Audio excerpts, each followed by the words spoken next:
നമസ്കാരം. Welcome to കുംസു പീസ് ട്രിക്സ്. ഞാൻ സുനിത. അപ്പോൾ ഇന്ന് നമ്മൾ പഠിക്കാൻ പോകുന്നത് മറ്റൊരു സാഹിത്യകാരൻ, അദ്ദേഹത്തിന്റെ കൃതികളും ആ കൃതികളെ കണക്ട് ചെയ്തിട്ടുള്ളൊരു കോഡുമാണ്. അപ്പൊ ആരാണ് ആ സാഹിത്യകാരൻ നമുക്കറിയണ്ടേ? അപ്പൊ അതിലേക്കായിട്ട് ഞാനൊരു കാര്യം പറയാം. അതായത് ഐ മിസ് യു. സാധാരണ എല്ലാവരും പറയുന്ന ഒരു വാക്കാണല്ലേ ഐ മിസ് യു, അല്ലെങ്കിൽ മിസ് യു എന്ന് പറയും. അപ്പോൾ അതിനൊരു പരിഭാഷ കൊടുത്തത് ഈ കവിയാണ്. അപ്പൊ എങ്ങനെയായിരുന്നു ആ പരിഭാഷ എന്നറിയണ്ടേ? അപ്പൊ ഞാൻ അതൊന്ന് പാടിത്തരാൻ നിങ്ങൾക്ക്. അപ്പൊ കിട്ടും. അരികിൽ നീയുണ്ടായിരുന്നെങ്കിൽ, അരികിൽ നീയുണ്ടായിരുന്നെങ്കിൽ എന്നു ഞാൻ ഒരു മാത്ര വെറുതെ നനച്ചുപോയി, ഒരു മാത്ര വെറുതെ നനച്ചുപോയി. ഇപ്പൊ നിങ്ങക്ക് മനസ്സിലായല്ലോ ആരാണ് ആ സാഹിത്യകാരൻ? അതെ, ഒറ്റപ്ലാക്കിൽ നീലകണ്ഠൻ ബേലിക്കുറുപ്പ് എന്ന നമ്മുടെ ONV കുറുപ്പ് സാറിനെ കുറിച്ചാണ് നമ്മൾ ഇന്ന് പഠിക്കാൻ പോകുന്നത്. അപ്പോൾ ഇന്ന് നമ്മൾ നോക്കാൻ പോകുന്നത് മറ്റൊരു കഥയാണ്. ഒറ്റപ്ലാക്കിൽ നീലകണ്ഠൻ ബേലിക്കുറുപ്പ്, ONV കുറുപ്പ്. അദ്ദേഹത്തിന്റെ കൃതികളുടെ, അതായത് പദ്യവും ഗദ്യമുണ്ട്, അദ്ദേഹത്തിന്റെ കൃതികളുടെ ഒരു കഥയാണ് നമ്മളിന്ന് പഠിക്കാൻ പോകുന്നത്. അപ്പൊ കഥയിലോട്ട് വരിക. ആദ്യം ഞാൻ ഈ കൃതികളെ ഒന്ന് വായിക്കുകയാണ്. കാൽപ്പനികം, കവിതയിലെ സമാന്തര രേഖകൾ, കവിതയിലെ പ്രതിസന്ധി, എഴുത്തച്ഛനൊരു പഠനം, വെറുതെ, മോഹം, അപരാഹ്നം, ഉപ്പ്, മരുഭൂമി, പോക്കുവെയിൽ മണ്ണിൽ എഴുതിയത്, സൂര്യഗീതം, തോന്നിയാക്ഷരങ്ങൾ, അക്ഷരം, അരിവാളും രാക്കുയിലും, മൃഗയ, ഭൈരവന്റെ തുടി, ഉജ്ജയിനി, സ്വയംവരം, ഒരു തുള്ളി വെളിച്ചം, വളപ്പൊട്ടുകൾ, പൊരുതുന്ന സൗന്ദര്യം, കോതമ്പുമണികൾ, മയിൽപീലി, നീലക്കണ്ണുകൾ, 4 മണിപ്പൂക്കൾ, പാഥേയം, ദാഹിക്കുന്ന പാനപാത്രം, അഗ്നിശലഭങ്ങൾ, ശാർഗക പക്ഷികൾ, ഈ പുരാതന കിന്നരം, ഒരു കറുത്ത പക്ഷിയുടെ പാട്ട്, സൂര്യന്റെ മരണം, ഭൂമിക്കൊരു ചരമഗീതം. ആ കഥയെന്ന് കേൾക്കാം. നമുക്ക് മലയാള ഭാഷയുടെ പിതാവ് എന്നറിയപ്പെടുന്നത് തുഞ്ചത്ത് രാമാനുജൻ എഴുത്തച്ഛനാണ്. അപ്പോ അദ്ദേഹത്തിന് ഭാഷയോട് വളരെ സ്നേഹമായതുകൊണ്ടാണല്ലോ നമ്മുടെ മലയാള ഭാഷയെ ഇങ്ങനെ വികസിപ്പിച്ചെടുത്തത്. കാൽപ്പനിക കവിതയിലെ സമാന്തര രേഖകളും അതുപോലെ കവിതയിലെ പ്രതിസന്ധികളും അതിനെക്കുറിച്ചൊക്കെ ഒരു പഠനം നടത്താൻ വേണ്ടിയിട്ട് എഴുത്തച്ഛന് വെറുതെ ഒരു മോഹം തോന്നി. അപ്പൊ കാൽപ്പനിക കവിതയിലെ പ്രതിസന്ധികളെ കുറിച്ച്, കവിതയിലെ സമാന്തര രേഖകളെ കുറിച്ച് ഒരു പഠനം നടത്താൻ എഴുത്തച്ഛന് വെറുതെ മോഹം തോന്നി. അപരാഹ്നം ചോദിച്ചിട്ടുള്ള ക്വസ്റ്റ്യൻ ആണ്. അപരാഹ്നം ആരുടെ രചനയായിരുന്നത്? ആഫ്റ്റർനൂൺ എന്നാണ് അർത്ഥം, ഉച്ച കഴിഞ്ഞുള്ള അർത്ഥം. അപരാഹ്നത്തിൽ ഉപ്പ് നിറഞ്ഞ മരുഭൂമിയിലൂടെ, ഉപ്പിന്റെ അംശമുള്ളതല്ല, ആലോചിച്ചാൽ മതി. മരുഭൂമിയില് ഉപ്പ് കലർന്ന മരുഭൂമിയിലൂടെ അദ്ദേഹം ഇങ്ങനെ നടക്കുമ്പോൾ കാണുന്നത് പോക്കുവെയിൽ എന്തോ മണലിൽ എഴുതിയിരിക്കുന്നു. അപ്പൊ അദ്ദേഹം നോക്കുകയാണ്, പോക്കുവെയിൽ എന്താണ് മണലിൽ എഴുതിയത്? സൂര്യഗീതമാണ്. വെയിൽ എഴുതിയെങ്കിൽ എന്താണ് അത്? സൂര്യഗീതമായിരുന്നു. എഴുത്തച്ഛനല്ലേ നോക്കുന്നു, അല്ലെ എന്താണ് അതിൽ തെറ്റുന്നത്. അപ്പൊ അതിലെ തോന്നിയാക്ഷരങ്ങളെ എല്ലാം അദ്ദേഹം മാറ്റിയിട്ട് അക്ഷരമാക്കി മാറ്റി. തോന്നിയാക്ഷരങ്ങളെല്ലാം മാറ്റി അക്ഷരങ്ങളാക്കി. മനസ്സിലായോ? ഒന്നുകൂടെ കഥ കേൾക്കാം. കാൽപ്പനിക കവിതയിലെ സമാന്തര രേഖകളും പ്രതിസന്ധികളെയും, കവിതയിലെ പ്രതിസന്ധികളെ കുറിച്ച് പഠിക്കാനായി പഠനം നടത്താൻ എഴുത്തച്ഛൻ വെറുതെ മോഹം തോന്നി. എഴുത്തച്ഛൻ ഒരു പഠനം. അപരാഹ്നത്തിൽ ഉപ്പ് നിറഞ്ഞ മരുഭൂമിയിലൂടെ അദ്ദേഹം നടക്കുമ്പോൾ കാണുന്നത് പോക്കുവെയിൽ എന്തോ മണലിൽ എഴുതിയിരിക്കുന്നു, അല്ലെ? പോക്കുവെയിൽ മണലിൽ എഴുതിയത് എന്തായിരുന്നു? അതൊരു സൂര്യഗീതം. ആ സൂര്യഗീതത്തിൽ ഉണ്ടായ തോന്നിയാക്ഷരങ്ങളെല്ലാം മാറ്റി അക്ഷരങ്ങളാക്കി അദ്ദേഹം മാറ്റി. ഈ ഘട്ടം കഴിഞ്ഞു. ഇനി അടുത്ത് മറ്റൊരു കഥയാണ് പറയുന്നത്. ഭൈരവന്റെ കഥയാണ്. നോക്കാം. ഭൈരവൻ മൃഗയ്ക്ക് പുറപ്പെടുകയാണ്. നായാട്ട്, അതാലോചിച്ചത്. മൃഗയ്ക്ക് പുറപ്പെടുകയാണ്. പോകുമ്പോ കയ്യില് അരിവാളെടുത്തു. കൂട്ടിന് രാക്കുയിലും. അരിവാളും രാക്കുയിലും. എന്തിനാ പോയത്? മൃഗയ്ക്ക്. ആരാണ് പോയത്? ഭൈരവൻ. ഭൈരവന്റെ തുടിയെ കുറിച്ച് ഞാൻ പറയാം. അദ്ദേഹം അങ്ങനെ എവിടെ എത്തിച്ചേർന്നു? ഉജ്ജയിനിയിൽ എത്തിച്ചേർന്നു. ഉജ്ജയിനിയിൽ എത്തിയപ്പോഴാണ് അറിയുന്നേ അവിടുത്തെ രാജകുമാരി, പൊരുതുന്ന സൗന്ദര്യമുള്ള ഒരു രാജകുമാരിയുടെ സ്വയംവരം നടക്കുകയാണ്. അപ്പൊ നമുക്കായാലും അറിയാല്ലേ, ഒരു ഭംഗിയുള്ള എന്തെങ്കിലും അട്രാക്ട് ചെയ്യുന്ന എന്തെങ്കിലും ഉണ്ടെങ്കിൽ നമുക്ക് അത് പോയി ഒന്ന് കാണണമെന്ന് തോന്നും, ശരിയല്ലേ? ഭൈരവനും തോന്നി. ഭൈരവന് ഒരു തുടിപ്പ് തോന്നി. അതായത് തുടി എന്ന് പറയല്ലേ, ഹൃദയത്തിലൊരു തുടിപ്പ് എന്നൊക്കെ പറയത്തില്ല. അപ്പൊ എന്താണ് ഭൈരവന്റെ തുടി, അതാലോചിക്കുക. അങ്ങനെ ആ പൊരുതുന്ന സൗന്ദര്യം കാണാൻ ഭൈരവനും എവിടെ പോയി? സ്വയംവരത്തിന് പങ്കെടുക്കാൻ പോയി. കല്യാണത്തിന് പങ്കെടുക്കാൻ പോയി എന്ന് പഠിച്ചാൽ മതി. അപ്പോഴേക്കും സ്വയംവരത്തിന് പോയി. ആ ഒരു തുള്ളി വെളിച്ചത്തിൽ വളപ്പൊട്ടുകൾ പോലെ പൊരുതുന്ന സൗന്ദര്യം ഭൈരവൻ ദർശിച്ചു. ഒരു തുള്ളി വെളിച്ചത്തിൽ വളപ്പൊട്ടുകൾ പോലെ ആ പൊരുതുന്ന സൗന്ദര്യം ഭൈരവൻ ദർശിക്കുകയാണ്. എന്നിട്ട് ആ സൗന്ദര്യം നമുക്കിവിടെ പറഞ്ഞു തന്നിട്ടുണ്ട്. എങ്ങനെയാണ്? കോതമ്പ് മണികൾ പോലെയുള്ള നിറം.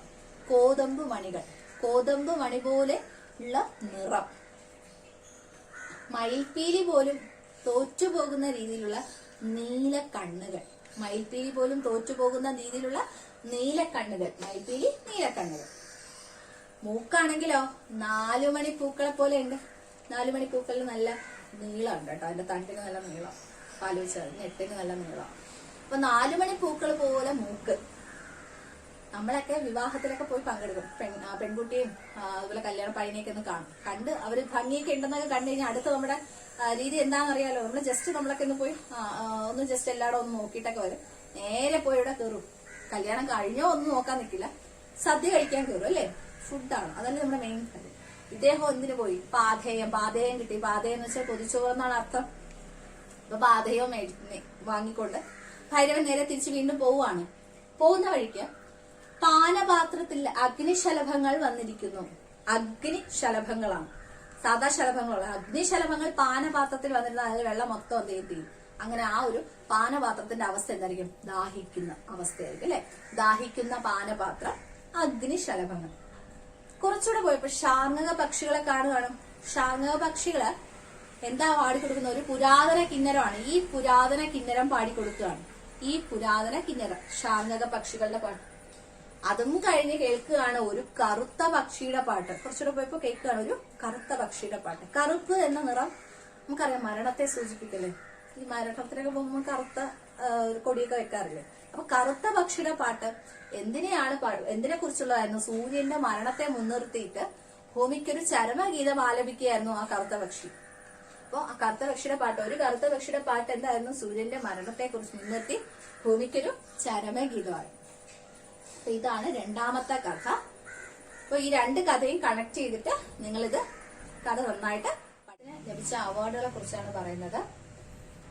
അദ്ദേഹം ജനിച്ചത് മെയ് 27, 1931.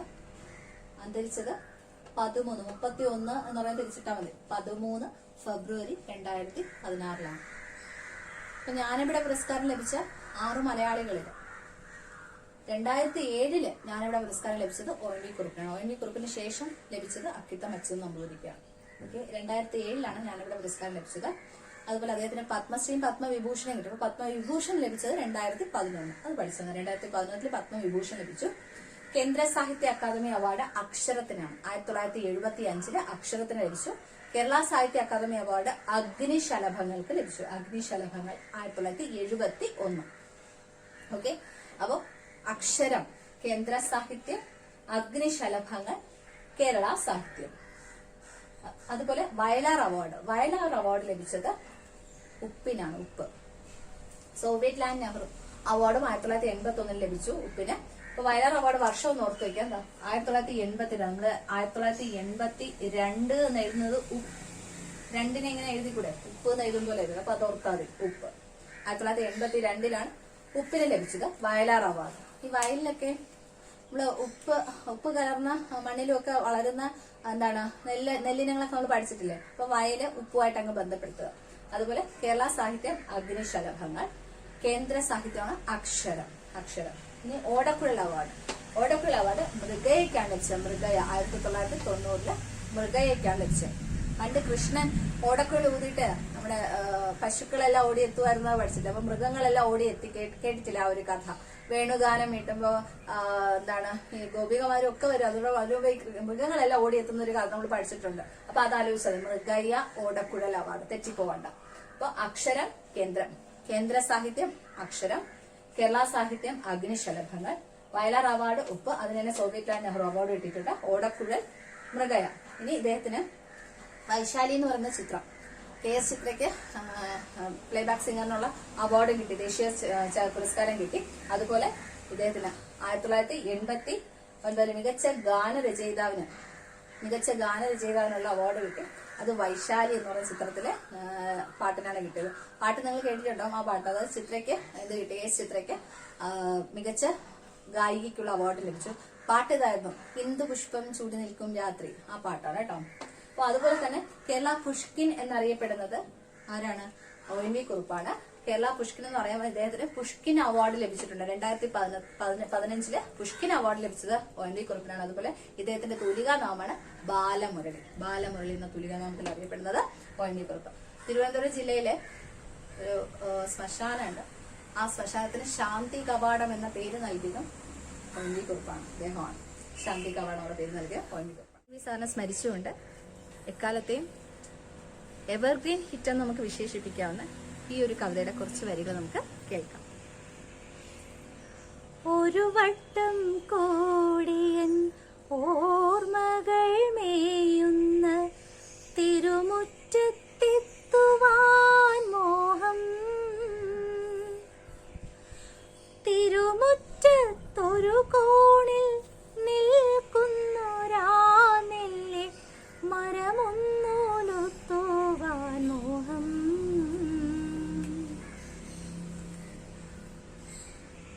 അപ്പോൾ എൻ്റെ ഈ ക്ലാസ്സുകൾ നിങ്ങൾക്ക് ഇഷ്ടപ്പെട്ടെന്ന് കരുതുന്നു. തുടർന്ന് എൻ്റെ ക്ലാസ്സുകൾ കാണുക. എൻ്റെ ഈ ക്ലാസ്സുകൾ നിങ്ങൾ കാണുന്നത് തന്നെയാണ് എനിക്ക് അടുത്ത വീണ്ടും ഇതുപോലെ ക്ലാസ്സുകൾ ഇടാനുള്ള എനിക്ക് കിട്ടുന്ന പ്രചോദനവും. എനിക്ക് ഈ ഒരു പ്ലാറ്റ്ഫോമിൽ ഞാൻ കുറച്ച് നാളുകളെ ആയിട്ടുള്ളത് നിങ്ങൾക്ക് കാണുമ്പോൾ മനസ്സിലായിട്ടുണ്ടാവും. മാത്രമല്ല എൻ്റെ ഈ ക്ലാസ്സുകൾ മാക്സിമം റീച്ചിലെത്തിക്കേണ്ടത് നിങ്ങൾ തന്നെയാണ്. കാരണം നിങ്ങൾ മാത്രമേ എനിക്ക് സപ്പോർട്ടേഴ്സ് ആയിട്ടുള്ളൂ. സോ മാക്സിമം സപ്പോർട്ട് ചെയ്യുക. കേരളത്തിൽ തന്നെ ഒരുപാട് ഉദ്യോഗാർത്ഥികൾ, ഇത്രയും ലക്ഷത്തോളം ഉദ്യോഗാർത്ഥികൾ നിങ്ങളുടെ ഫ്രണ്ട്സ് ആയിട്ടൊക്കെ ഉണ്ടാവും. അപ്പോൾ ഈ ചാനൽ മാക്സിമം എല്ലാവർക്കും ഷെയർ ചെയ്ത് കൊടുക്കുക, എന്നെ സപ്പോർട്ട് ചെയ്യുക. സോ നിങ്ങളുടെ വിലപ്പെട്ട കമന്റ്സ് ഒക്കെ എനിക്ക് അയച്ചു തരിക. Please like, share and subscribe my channel. Thank you.